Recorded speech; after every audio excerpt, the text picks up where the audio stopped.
ائمہ کرام کی فرامین کی روشنی میں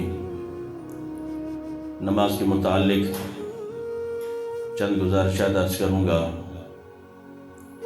حضرت مجدد الفسانی رحمۃ اللہ علیہ اپنے مکتوبات شریف میں لکھتے ہیں کہ ہر چیز صبح اٹھ کر دعا مانگتی ہے اور جانور بھی صبح صبح اٹھ کر رب کی بارگاہ میں دعا مانگتے ہیں۔ اے انسان، آج غفلت صرف تیرے لیے ہے کہ ہماری آنکھ ہی صبح 10 بجے کھلتی ہے۔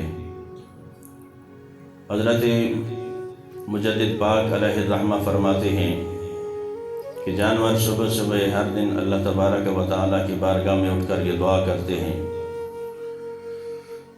اونٹ دعا کرتا ہے، پروردگار تیرا شکر ہے کہ تو نے مجھے اونٹ بنایا، بھینس نہیں بنایا۔ اور بھینس عرض کرتی ہے، پروردگار تیرا شکر ہے کہ تو نے مجھے بھینس بنایا، گائے نہیں بنایا۔ اور گائے اللہ تبارک و تعالیٰ کی بارگاہ میں یہ شکر ادا کرتی ہے کہ پروردگار تیرا شکر ہے کہ تو نے مجھے گائے بنایا، بکری نہیں بنایا۔ اور بکری اللہ تبارک و تعالیٰ کی بارگاہ میں یوں عرض گزار ہوتی ہے، یا اللہ تیرا شکر ہے تو نے مجھے بکری بنایا، بھیڑ نہیں بنایا۔ اور بھیڑ اللہ تبارک و تعالیٰ کی بارگاہ میں یوں شکر ادا کرتی ہے کہ پروردگار تیرا شکر ہے تو نے مجھے بھیڑ بنایا، کتا نہیں بنایا۔ اور کتا اللہ تبارک و تعالیٰ کی بارگاہ میں یوں عرض گزار ہوتا ہے، شکر ادا کرتا ہے، سنو اے انسانوں، اے بے نمازیوں سنو، اے پروردگار تیرا شکر ہے تو نے مجھے کتا بنایا لیکن خنزیر نہیں بنایا۔ اور خنزیر جو کہ عرف عام میں آج ہمارے ہاں جو مشہور ہے، یہ شریعت کا اس سے کوئی تعلق نہیں ہے کہ خنزیر کا آپ نام لیے 40 دن ایمان چلا جاتا ہے، وہ نجس اتنا ہے، یہ عرف عام ہے۔ بندہ ایک دوسرے کو یہ کہتا رہتا ہے کہ اس کا نام بھی مت لو، بعض اوقات تو واقعی اس کا نام بھی نہیں لیا جاتا، کوئی کہتا ہے 2 سینگ والا، کوئی کہتا ہے کیا ہے۔ کبھی اپنے اوپر نظر ڈالی ہے کہ تم کیا ہو؟ کتا کہتا ہے پروردگار تیرا شکر ہے کہ تو نے مجھے خنزیر نہیں بنایا، اور خنزیر کہتا ہے پروردگار تیرا شکر ہے کہ تو نے مجھے خنزیر بنایا، نجس بنایا لیکن بے نمازی نہیں بنایا۔ اور ہر دن خنزیر یہ کہتا ہے پروردگار کسی بے نمازی کا سامنا میرے ساتھ نہ ہو، وہ میرے اوپر میرے سامنے نہ آئے، میرے چہرے کے سامنے نہ آئے۔ آپ اندازہ لگائیں عزیزان محترم، ہم پتہ نہیں کس گھمنڈ میں ہیں۔ جس بندے سے خنزیر نفرت کرے اور وہ بندہ کہے کہ خنزیر بڑا نجس ہے، اس کا نام بھی نہیں لینا چاہیے، آپ اندازہ لگائیں کہ ہمارے اندر کتنی اس بے نمازی کو پھر اللہ تبارک و تعالیٰ کی بارگاہ میں کتنی پناہ مانگنی چاہیے۔ وہ اللہ کی بارگاہ میں کتنا مردود ہوگا، وہ اللہ کی بارگاہ میں کتنا نامقبول ہوگا۔ اور حضرت امام شافعی رحمۃ اللہ علیہ، ائمہ کرام میں سے حضرت امام شافعی رحمۃ اللہ علیہ آپ فرماتے ہیں کہ بے نمازی واجب القتل ہے، بے نمازی واجب القتل ہے۔ اور حضرت امام راضی رحمۃ اللہ علیہ، یہ ائمہ کرام وہ ہیں جن کی 5 وقت کیا ان کی تہجد بھی قضا نہیں ہوا کرتی تھی، تہجد بھی قضا نہیں ہوا کرتی تھی۔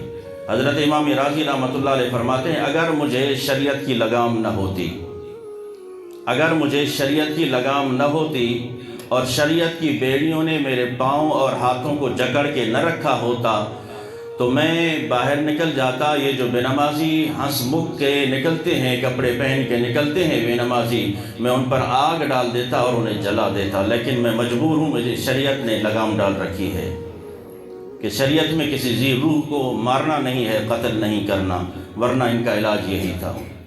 اور حضرت امام شافعی رحمۃ اللہ علیہ کیا فرماتے ہیں کہ بے نمازی واجب القتل ہے۔